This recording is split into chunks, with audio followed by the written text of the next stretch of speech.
Hello friends, welcome to the DCB biology. Myself Ashwini Jain Kaur. और इस video tutorial में हम पढ़ने वाले हैं about the sexual reproduction in flowering plants. ठीक है, तो ये 12th बायोलॉजी NCERT का वेरी फर्स्ट चैप्टर है जिसमें हम रिप्रोडक्शन के बारे में पढ़ने वाले हैं, specifically in the plants, right. So question arises, what is reproduction? Reproduction is the process of formation of organisms, ठीक है। और ये ऑर्गेनिजम्स में कैपेबिलिटी होती है कि वो फर्टाइल इंडिविजुअल्स को बॉर्न कर सके। रिप्रोडक्शन मैंडेटरी है क्या? Yes, it is mandatory for the existence of the species on the earth. देखो, अगर हम ह्यूमन की बात करें तो we have around 12 different systems in our body, बराबर, जिसमें अगर रिप्रोडक्टिव सिस्टम वर्क ना करे तो किसी की इमीडिएट डेथ नहीं होती, but circulatory system, nervous system, ऐसे सिस्टम्स अगर काम ना करे तो इमीडिएट डेथ होती है, राइट। सो रिप्रोडक्शन ये हमारे खुद के बॉडी के सर्वाइवल के लिए इतना ज़्यादा मैंडेटरी या इतना ज़्यादा इम्पॉर्टेंट नहीं है जैसे बाकी के सिस्टम्स है, बट अगर रिप्रोडक्शन अगर नहीं होगा तो वो स्पीशीज़ जो है अर्थ पे से एक्सटिंक्ट हो जाएगी। So what is the significance of reproduction? Maintaining the species on earth. That is why from tiny bacteria to the giant whale, each and every type of organism shows the reproduction. There are two different methods of reproduction: asexual mode of reproduction and sexual mode of reproduction. The brief difference between both of them: asexual mode of reproduction, इसमें यूनिपैरेंटल process होती है, there is no involvement of gamete. और जो sexual mode of reproduction होता है उसमें gamete involvement होता है, दो पेरेंट इन्वॉल्व होते हैं और इसमें वेरिएशंस जनरेट होते हैं। कंपेरेटिवली असेक्सुअल के साथ अगर कंपेयर करें तो सेक्शुअल रिप्रोडक्शन ये थोड़ी कॉम्प्लिकेटेड और स्लो प्रोसेस है, but asexual mode of reproduction ये सिंपल प्रोसेस है और स्पीडी प्रोसेस है, ठीक है। अब हम बात कर रहे हैं प्लांट्स की। सो प्लांट्स क्या सेक्शुअल रिप्रोडक्शन शो करते हैं? हाँ, करते हैं। और प्लांट्स का जो structural and functional unit of reproduction है specifically for the sexual reproduction है वो है फ्लावर। वो क्या है? फ्लावर्स। बट सारे प्लांट्स में फ्लावर बेयरिंग करने की एबिलिटी नहीं होती, right. There is a huge diversity in the plant kingdom also. तो यहाँ पे हमें क्रिप्टोगेम्स एंड फेनेरोगेम्स जैसे डिफरेंट सब किंगडम्स मिलते हैं, जिसमें क्रिप्टोगेम्स के अंदर या फ्लावर फॉर्मेशन की या फ्लावरिंग प्लांट्स की एबिलिटी नहीं होती। फ्लावरिंग प्लांट्स जनरली माना जाता है एंजियोस्पर्म्स को। So angiosperms are the flowering plant and here we are going to study the sexual reproduction in the flowering plants, मतलब एंजियोस्पर्म्स को हम ज़्यादा फोकस करने वाले हैं, ठीक है। अब before going towards the actual procedure हमें ये समझना है the fascinating world of the angiosperm or the fascinating organ of the angiosperm, that is the flower. That is what? Flower. Flower जो है ये एक बहुत इम्पॉर्टेंट ऐसा रोल प्ले करता है, not only in the plants life but also in the animals life, okay. Human के life में भी ये बहुत इंपॉर्टेंट ऐसा रोल प्ले करता है। कौन? प्लांट्स के फ्लावर्स। फ्लावर्स को अगर आप देखोगे तो they are very diverse in colour, बहुत अट्रैक्टिव कलर्स होते हैं। और फ्लावर्स को हम बहुत पुराने समय से फ्लावर्स को बहुत इंपॉर्टेंस देते हैं। हम हमारे इमोशंस जैसे लव, अफेक्शन, एंगर, फ्रस्ट्रेशन, इसे शो करने के लिए भी फ्लावर्स का इस्तेमाल करते हैं। हम किसी भी सेरेमनी में, मतलब वो खुशी वाली हो जैसे शादी है, बर्थडे है, पार्टीज़ है या फेलिसिटेशन है, किसी का स्वागत करना है तो हम फ्लावर्स देते हैं। अगर किसी की यहाँ डेथ हुई है तो वहाँ पे भी हम फ्लावर्स लेके जाते हैं। भगवान के चरणों में भी हम फ्लावर्स चढ़ाते हैं। तो फ्लावर्स ये हमारे लिए एक इम्पॉर्टेंट हिस्सा है, एक फैसिनेटिंग है हमारे लिए भी, राइट। फ्लावर्स जो है ये जनरली बनते हैं 4 डिफरेंट वर्ल्ड से। ये प्रीवियस ईयर्स में आप सीख चुके हो, प्रीवियस क्लासेस में आप सीख चुके हैं, बट हम इसे एक बार फिर से रिवाइज करते हैं कि फ्लावर्स जो है वो बनते हैं 4 डिफरेंट वर्ल्ड से, and these whorls are calyx, corolla, androecium and gynoecium, ठीक है। सो कैलेक्स जिसे सेपल भी कहा जाता है, it is green colour part जो बेसमेंट में प्रेजेंट होता है और जो बॉडी को, पूरे प्लांट के बॉडी को सपोर्ट करता है। हियर दिस वन, ये कौन है? सेपल, जिसे क्या कहा जाएगा? कैलेक्स कहा जाएगा। Corolla, corolla are the petals which are multiple in colour, अलग अलग कलर के पेटल्स होते हैं, जैसे रोज में रेड कलर हो सकता है और येलो कलर हो सकता है, वाइट कलर हो सकता है, ऑरेंज कलर के मैरीगोल्ड फ्लावर्स होते हैं. So there are different types of colours in the petals. और यही जो है ये कलर ही हमें अट्रैक्टिव करते हैं, एनिमल्स को, इंसेक्ट्स को, बर्ड्स को उनके तरफ अट्रैक्ट करते हैं. क्यों करते हैं इसका भी एक रीज़न है जो हम सीखेंगे या हम देखेंगे इन दी अपकमिंग सेशंस. ठीक है, पॉलिनेशन के लिए ये कलर बहुत इंपॉर्टेंट है, तो ये देखेंगे हम इन दी अपकमिंग सेशन. अभी हम देख रहे parts of the flower. So calyx, that is the sepal which is usually green in colour. Corolla which is also called as petal which is multiple colour और multi coloured. Androecium is the male reproductive organ of the flower. Okay, it is a male reproductive organ of the flower. And androecium, the members of androeciums are known as stamens. Okay, members of androecium are known as stamens. Stamens में कौन कौन आता है फिर? Stamens में आता है anther and filaments. कौन आता है? Anther and filament. उसके बाद में gynoecium, it is the female reproductive organ of the flower. क्या है ये? Female reproductive organ of the flower. और members of the gynoeciums are called as carpels. ठीक है, members of the gynoecium are called as carpels या फिर pistol. ठीक है, सो ये जो पिस्टल्स होते हैं या कार्पल्स होते हैं, इनमें क्या क्या प्रेजेंट होता है? इनमें प्रेजेंट होता है स्टिग्मा, स्टाइल, ओवरी. क्या क्या प्रेजेंट होता है? Stigma, style, ovary. We all understood this in the previous classes, right? Previous classes में हम ये सीख चुके हैं. हम रिकॉल कर रहे हैं. क्या रिकॉल कर रहे हैं? Basic structure of flower. तो फ्लावर में कितने वॉल्स प्रेजेंट होते हैं? 4.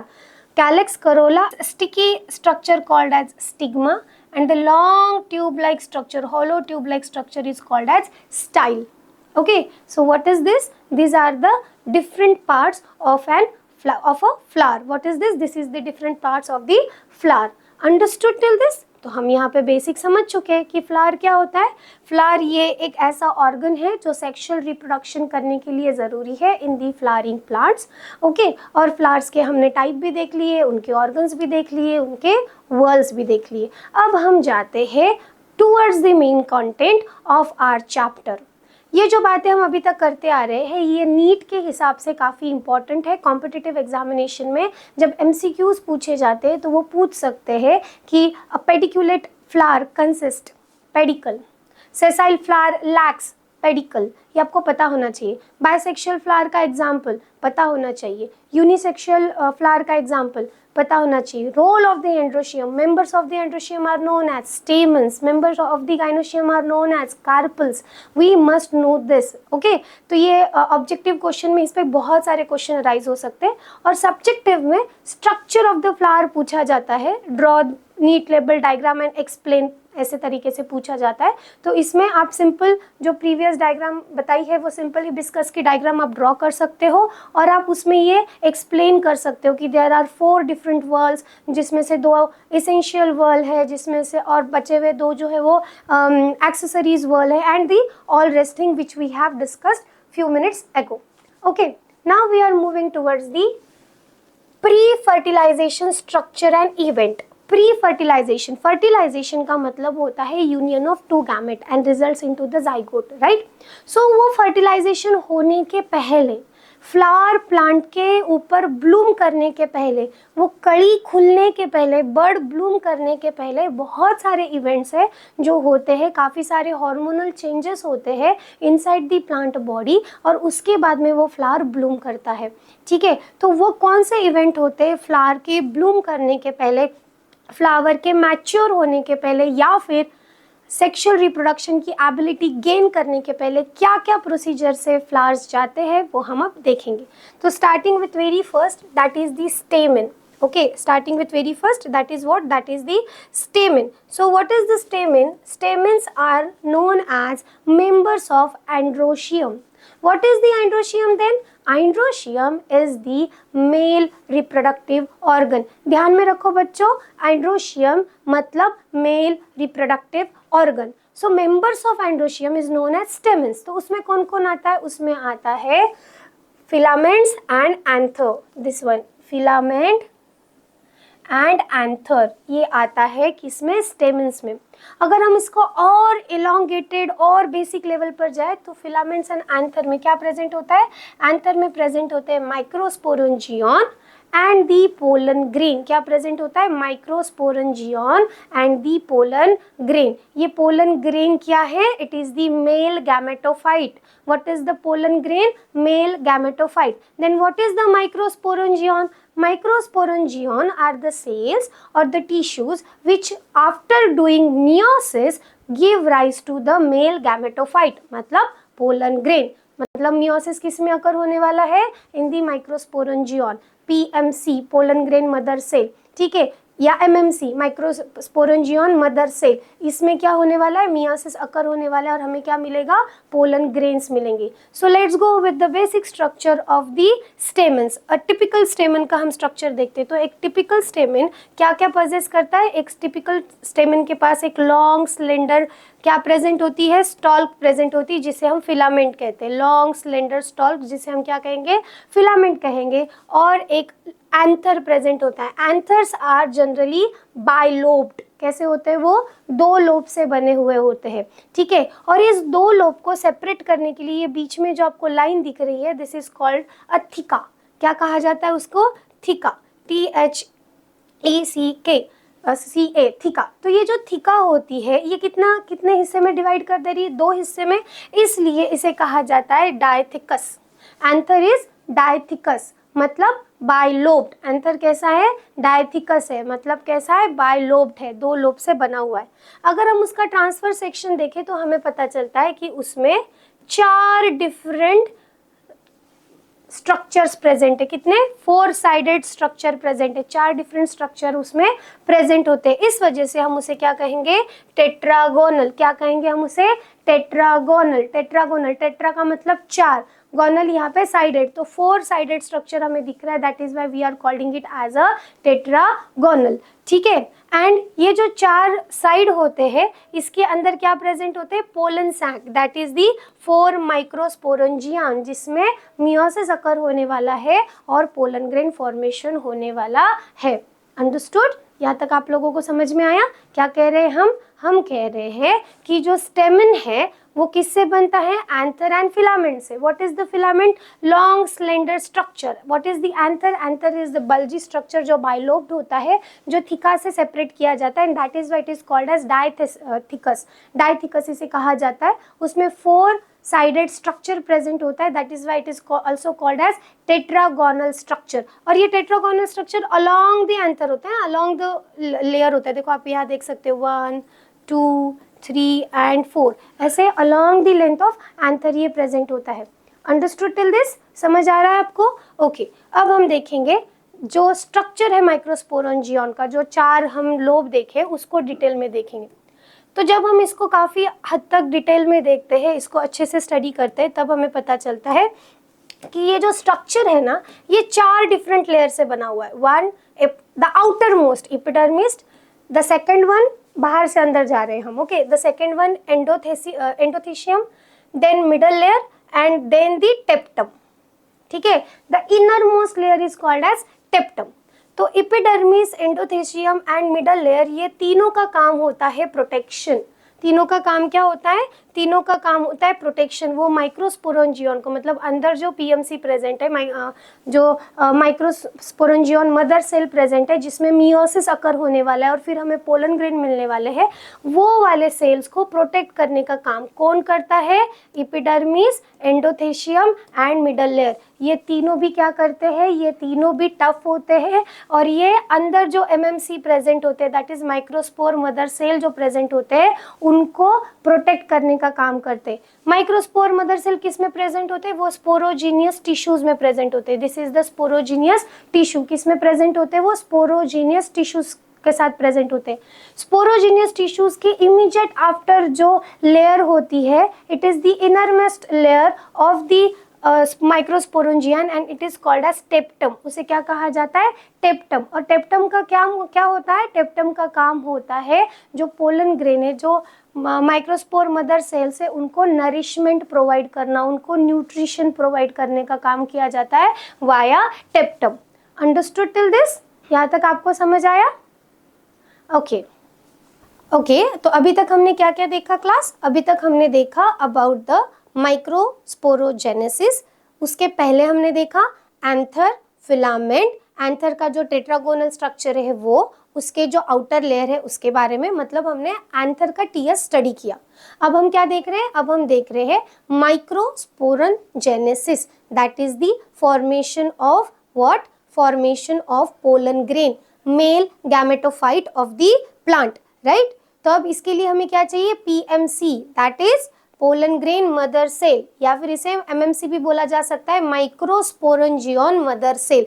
यहाँ पे ध्यान दीजिए, जो फीमेल गैमेटोफाइट होता है वो मेगा या मैक्रो, मेगा स्पोरोजेनेसिस बोला जाता है, ठीक है, और जो मेल गैमेटोफाइट है उसे माइक्रोस्पोरोजेनेसिस बोला जाता है। तो इस थोड़ा सा ध्यान रखना, अगर थोड़ा सा सिमिलर लगता है, micro is for the male gametophyte, for the pollen grain. अच्छे से इसे नोट डाउन कर लो, क्योंकि इसी पे जब ऑब्जेक्टिव क्वेश्चंस आते हैं तो हम टिक करने में कंफ्यूजन हो जाता है, गलती कर देते हैं, ठीक है। ऑब्जेक्टिव क्वेश्चंस यानी एमसीक्यू टाइप क्वेश्चन में जब पूछा जाता है तो जो मदर सेल है फॉर द पोलन ग्रेन, ये कौन सी रहेगी, माइक्रोस्पोरेंजियन मदर सेल।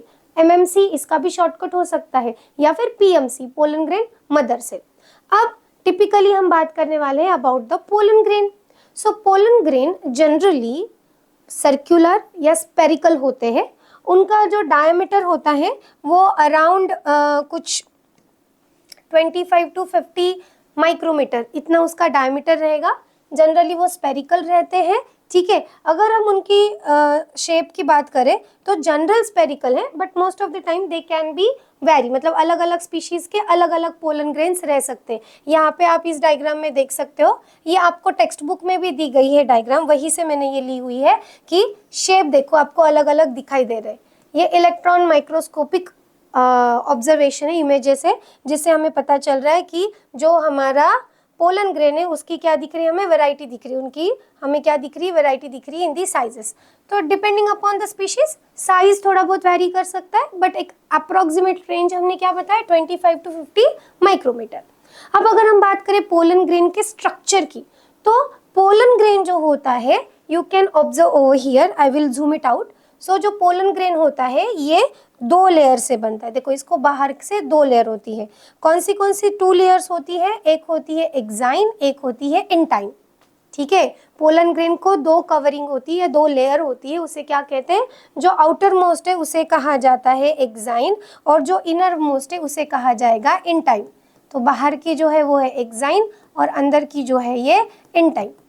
अब आपको पता है ये जो एक्साइन होता है ना, एक्साइन EXINE, ये जो एक्साइन होता है ये बनता है जिस केमिकल से या जिस मॉलिक्यूल से, उस मॉलिक्यूल का नाम है स्पोरोपोलेनिन। क्या नाम है, स्पोरोपोलेनिन। क्या, स्पोरोपोलेनिन। स्पोरोपोलेनिन इस मॉलिक्यूल से एक्साइन बनता है। तो exine is made up of what, sporopollenin, and sporopollenin is the most resistant chemical or a most resistant molecule yet known। Most resistant मतलब क्या, ये बहुत ज़्यादा टफ है, ये pH से डिग्रेडेड नहीं होता, ये टेम्परेचर से डिग्रेडेड नहीं होता। अभी तक हमें ऐसा कोई एंजाइम फाइंड आउट नहीं हुआ है जो स्पोरोपोलेनिन को डाइजेस्ट कर सके। आप समझ पा रहे हो कि ये कितना टफ है, कितना ज़्यादा ये रेजिस्टेंट देता है।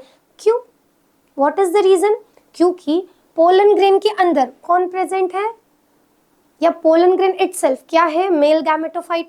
और हमें ये पता है कि प्लांट सेडेंट्री है, तो उनमें पॉलिनेशन के थ्रू, जो हम सीखने वाले हैं अपकमिंग सेशन में, जिनमें पॉलिनेशन के थ्रू जो है फर्टिलाइजेशन के लिए पोलन ग्रेन जो है स्टिग्मा तक जाते हैं, यानी ओवरी तक जाते हैं, फीमेल फ्लावर तक जाते हैं। तो during this transportation, during the pollination mechanical injury हो सकती है, अलग अलग इन्वायरमेंट को पोलन ग्रेन को फेस करना पड़ सकता है। तो इन सारे सिचुएशन में अपने आप को बचा के रखने के लिए, मेल गैमेटोफाइट को प्रिवेंट करने के लिए क्या किया जाता है, उसको एक आउटर मोस्ट टफ कवरिंग दी गई है, किसकी, एक्साइन की, और वो किससे बनी हुई है, स्पोरोपोलेनिन से। जैसे हम हमारे गैजेट को कवर लगाते हैं, मोबाइल फोन को बैक पैनल लगाते हैं ताकि वो, या फिर हम उसके ग्लास कवर उसको लगा देते हैं ताकि क्या हो सके, जब वो गिरे या कुछ हो तो फूटे ना, प्रिवेंट हो जाए। वैसे ही यहाँ पे पोलन ग्रेन्स को प्रिवेंट करने के लिए, उसके अंदर के मेल गैमेटोफाइट को प्रिवेंट करने के लिए रेजिस्टेंट, मोस्ट रेजिस्टेंट मॉलिक्यूल जो है वो यूज किया गया है बाय द नेचर, और वो कौन सा है, स्पोरोपोलेनिन। ठीक है। बट जब हम एक्साइन को बहुत अच्छे से स्टडी करते हैं तो हमें पता चलता है कि एक्साइन के यहाँ पे हमें ऐसे छोटे छोटे पोर्स मिलते हैं जहाँ पर, देखो आपको अगर ये पोर्स दिख रहे होंगे तो आप समझ सकते हो कि जहाँ पर स्पोरोपोलिन प्रेजेंट नहीं है, काफ़ी छोटे स्पोर है ये, ठीक है, ज़्यादा नंबर में नहीं होते, छोटी छोटी ओपनिंग होती है और उसे एपरेचर बोला जाएगा। Small apertures are there and that small apertures are present in the exine region of the pollen grain। और उसका काम क्या होता है, वहाँ पे स्पोरोपोलिन प्रेजेंट नहीं है, ओके, एंड उसका काम क्या होता है, वो पोलन ट्यूब बनाने के लिए हेल्प करते हैं और उस पोर को हम क्या कहेंगे, जर्म पोर। ठीक है, तो जर्म पोर क्या है, एक्साइन में कुछ कुछ एपरेचर है, स्मॉल एपरेचर्स है जहाँ पे स्पोरोपोलिन प्रेजेंट नहीं होता, उस स्मॉल एपरेचर को कहा जाता है जर्म पोर। क्या कहा जाएगा, जर्म पोर। वेरी गुड, जर्म पोर। ये जर्म पोर क्या काम करता है, ये पोलन ट्यूब फॉर्मेशन में हेल्प करता है। ये किस लिए रिस्पॉन्सिबल है, पोलन ट्यूब फॉर्मेशन के लिए रिस्पॉन्सिबल है, ओके। उसके बाद में जो इनर लेयर है that is the intine. Inner layer कौन सी है, इंटाइन। तो ये जो इंटाइन इनर लेयर है ये किससे बनती है, ये बनती है सेल्यूलोज एंड पेक्टिन से। किससे बनेगी ये, सेल्यूलोज और पेक्टिन से। इसका काम क्या है, इसका काम है ग्रोइंग मेल गैमेटोफाइट को नरिश करना, हेल्प करना, प्रोटेक्ट करना, सपोर्ट करना। ठीक है, you are getting this, okay. Pollen grain फिर प्लाज्मा मेम्ब्रेन से क्या हो जाएगी, पोलन ग्रेन प्लाज्मा मेम्ब्रेन से कवर होती है।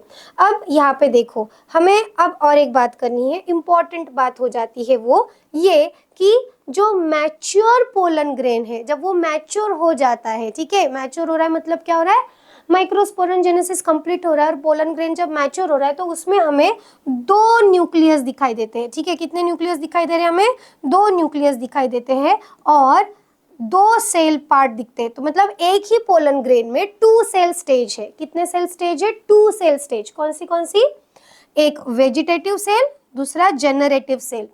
वेजिटेटिव सेल ये मैक्सिमम एरिया कवर करती है पोलन ग्रेन का। ठीक है, वेजिटेटिव सेल क्या कर रही है, मैक्सिमम एरिया कवर कर रही है, किसका, पोलन ग्रेन का। मैं थोड़ा और आपको जूम करके बताती हूँ ताकि हमें समझने में और आसानी जाए।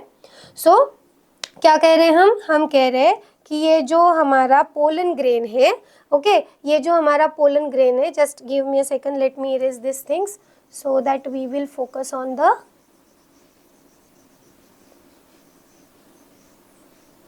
Pollen grain. सो जो हमारा मैच्योर पोलन ग्रेन है, इस मैच्योर पोलन ग्रेन में हमें क्या दिखते हैं, 2 सेल स्टेज दिखती है। एक है वेजिटेटिव सेल, दूसरी है जनरेटिव स्टेज। ठीक है, एक है वेजिटेटिव सेल, दूसरी है जनरेटिव स्टेज।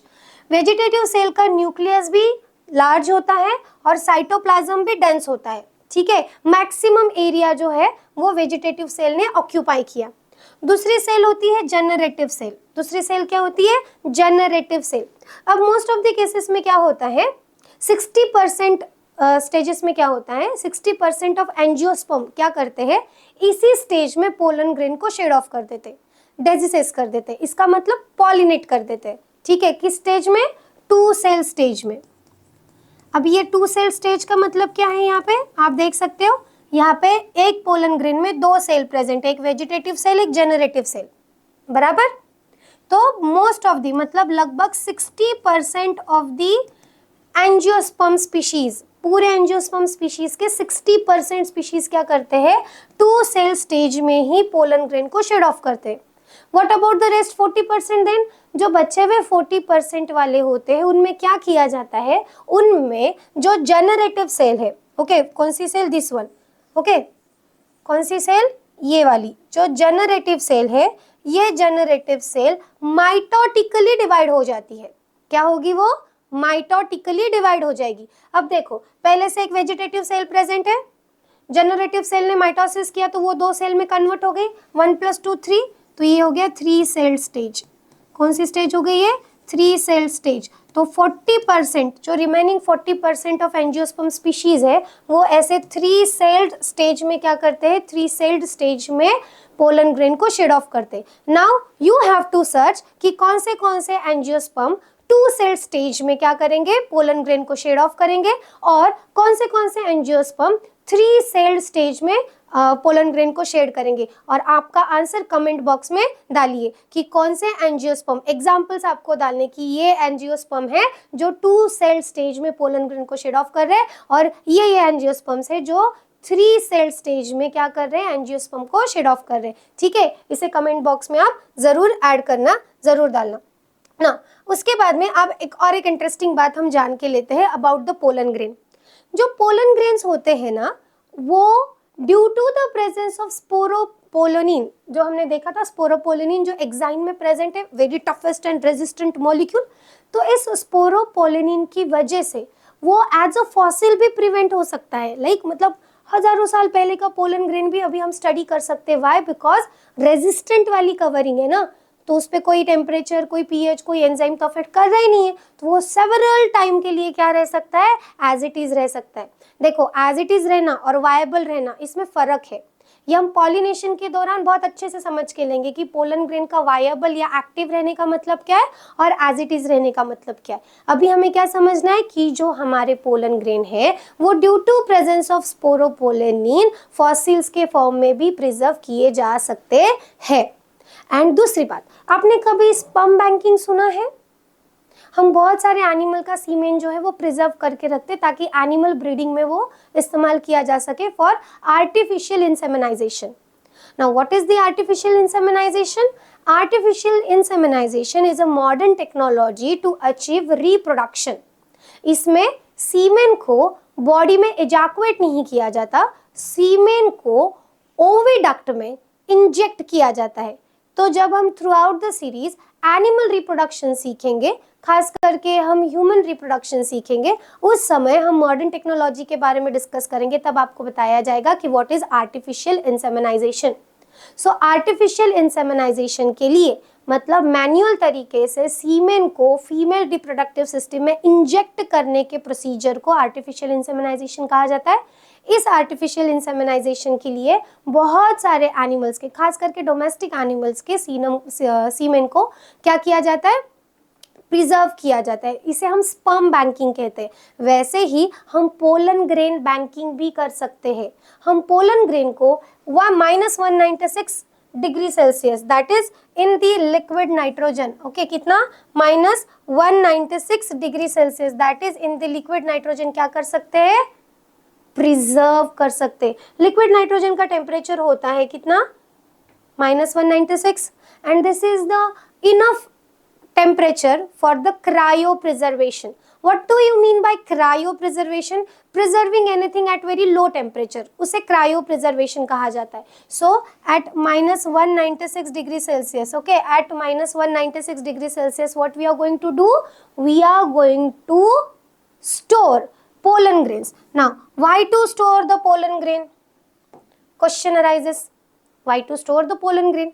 जैसे कि हम एनिमल हस्बेंड्री में ब्रीडिंग करवाने के लिए, एनिमल ब्रीडिंग करवाने के लिए, हाइब्रिड्स बनाने के लिए सीमेन या स्पर्म का इस्तेमाल करते हैं, वैसे ही प्लांट्स में हाइब्रिड्स बनाने के लिए, डिजायर्ड कैरेक्टर के प्लांट्स को बनाने के लिए, आर्टिफिशियल तरीके से ऑफ कोर्स, डिजायर्ड कैरेक्टर के प्लांट्स को बनाने के लिए जब पॉलिनेशन करते हैं, तो जिस प्लांट के कैरेक्टर हमें चाहिए उसके पोलन ग्रेन को हम फ्यूज करवा सकते हैं with the female flowers ovary और एग।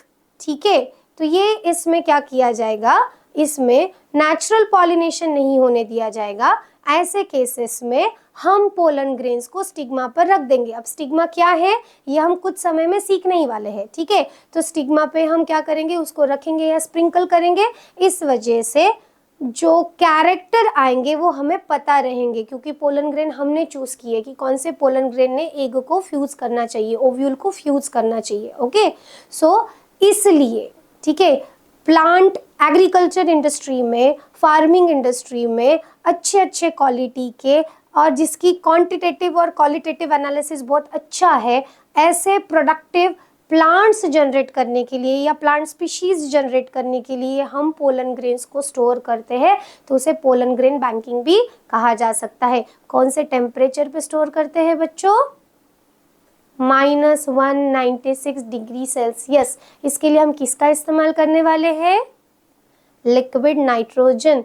मार्क दिस, क्योंकि ये आपको ऑब्जेक्टिव क्वेश्चंस के लिए इम्पॉर्टेंट है, इस पे पूछा जाता है, ऑब्जेक्टिव क्वेश्चंस पे इन्हें पूछा जाता है। ओके नाउ, और सब्जेक्टिव क्वेश्चन में significance of pollen grain banking पूछा जाएगा, तो उसमें आपको पोलन ग्रेन के बारे में थोड़ा बहुत लिखना पड़ेगा, कितने टेम्परेचर पे उसको प्रिजर्व किया जा सकता है और किस लिए प्रिजर्व किया जाता है, ये आपको सारा लिखना पड़ेगा, तो इसे याद रखिए।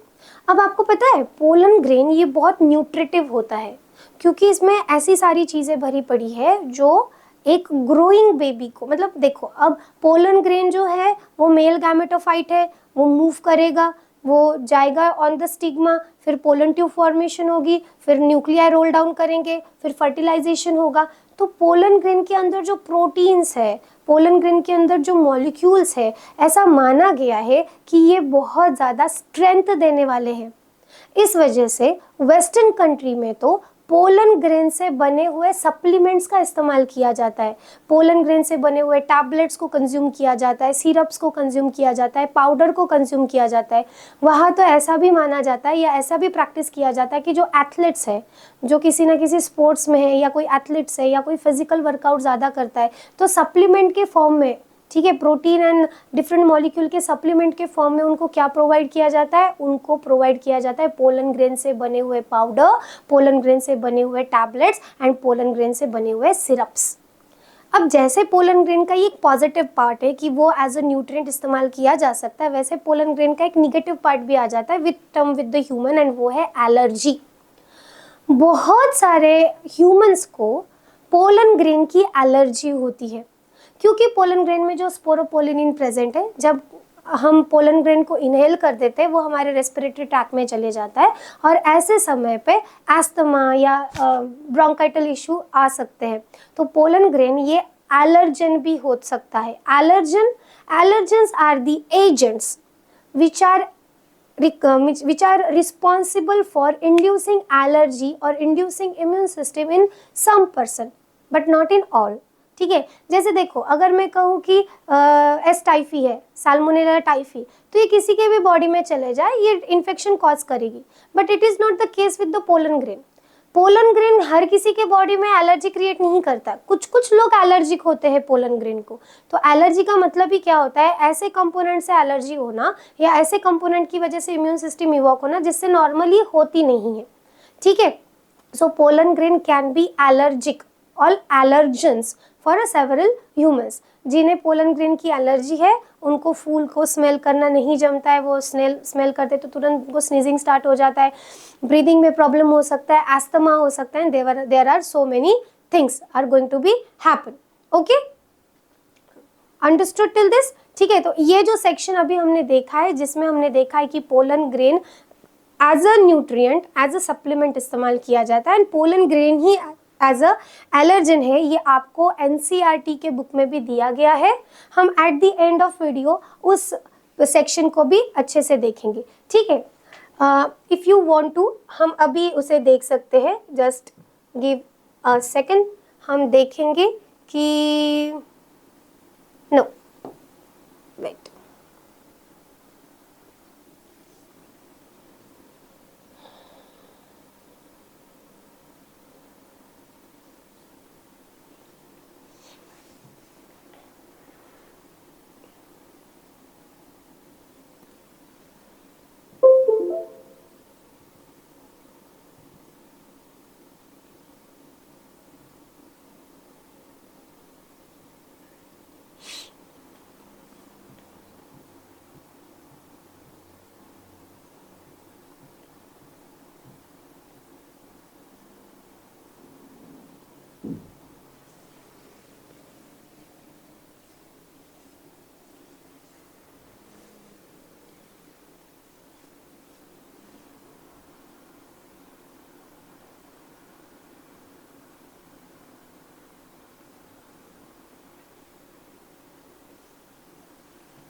ओके बच्चों, see pollen products, pollen grain from England, मतलब टैबलेट्स और सिरप्स एंड क्रीम्स आपको दिखाई दे रहे हैं जो इमेजेस में दी गई है, ये आपके टेक्स्ट बुक में भी है जिसको आप बहुत अच्छे से देख सकते हो। और उसी के साथ साथ एलर्जी वाला सेगमेंट भी आपको यहाँ पे दिया गया है कि पोलन एलर्जी क्रिएट हो सकती है, खास करके इंडिया में अगर हम देखें तो खास करके इम्पोर्टेड व्हीट जो है वो एक allergen, cause of pollen grain allergen बना हुआ है।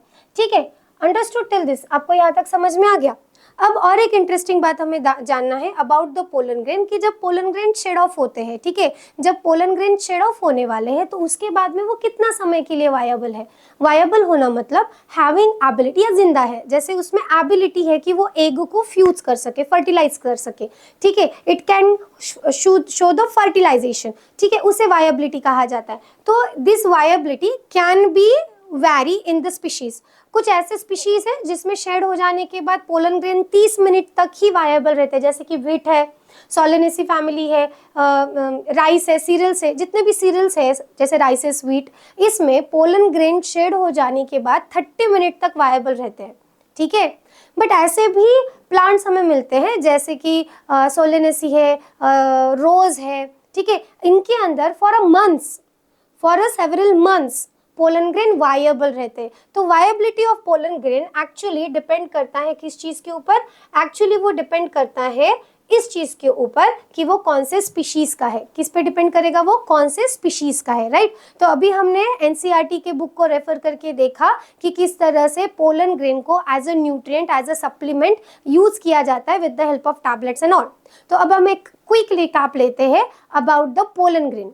What are the pollen grain? Pollen grain ये मेल गैमेटोफाइट है जो 2 लेयर से बने हुए, जिसको 2 कवरिंग है। Outermost covering is exine जिसमें स्पोरोपोलोनिन प्रेजेंट होता है which is known to be toughest molecule on the earth. Inner जो होता है वो इनाइन होता है और उस किससे बनता है? सेल्यूलोज और पेक्टिन से बनता है।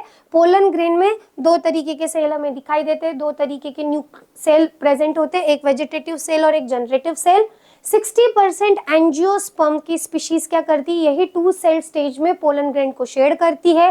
बाकी के जो 40% स्पीशीज है उसमें क्या होता है? जो जनरेटिव सेल है ये माइटोटिकली डिवाइड करती है और माइटोटिकली डिवाइड हो जाने के बाद में the pollen grain became 3 celled stage, और ऐसे 3 सेल स्टेज में वो क्या करेंगे? पोलन ग्रेन को शेड करेंगे। पोलन ग्रेन के बारे में हमने क्या और देखा कि पोलन ग्रेन जो है ये रिच इन न्यूट्रिएंट होते हैं, तो एज अ सप्लीमेंट इस्तेमाल किया जा सकता है। बहुत सारे लोगों को पोलन ग्रेन की एलर्जी भी हो सकती है। एंड पोलन ग्रेन की वायबिलिटी के बारे में हमने क्या देखा? It varies from species to species, जैसे कि राइस, व्हीट, इनमें 30 मिनट्स है। रोज, सोलेनेसी फैमिली में जो प्लांट्स आते हैं उनमें 1 to 2 मंथ्स है, सेवरल मंथ्स भी हो सकता है, right. So this is all about the male gametophyte, that is the stamens, that is the androecium of the flowers. Okay, तो यहाँ पे ये वीडियो हम एंड करते हैं with the male gametophyte, completion of the male gametophyte. ठीक है, अगर आपको ये वीडियो अच्छा लगा है तो इसे लाइक कीजिए। चैनल पे अगर आप नए हो तो डीसीपी बायोलॉजी को सब्सक्राइब कीजिए ताकि आप इस सीरीज से कनेक्टेड रहे और जैसे ही न्यू वीडियो अपलोडेड हो जाए, नेक्स्ट वीडियो अपलोड हो जाए तो आपको नोटिफिकेशन आ जाए। और अगर ये वीडियो आपको पसंद आए तो लाइक ज़रूर कीजिए। तब तक के लिए be healthy, wealthy, study well. मिलते हैं इन नेक्स्ट वीडियो ट्यूटोरियल में। Bye bye.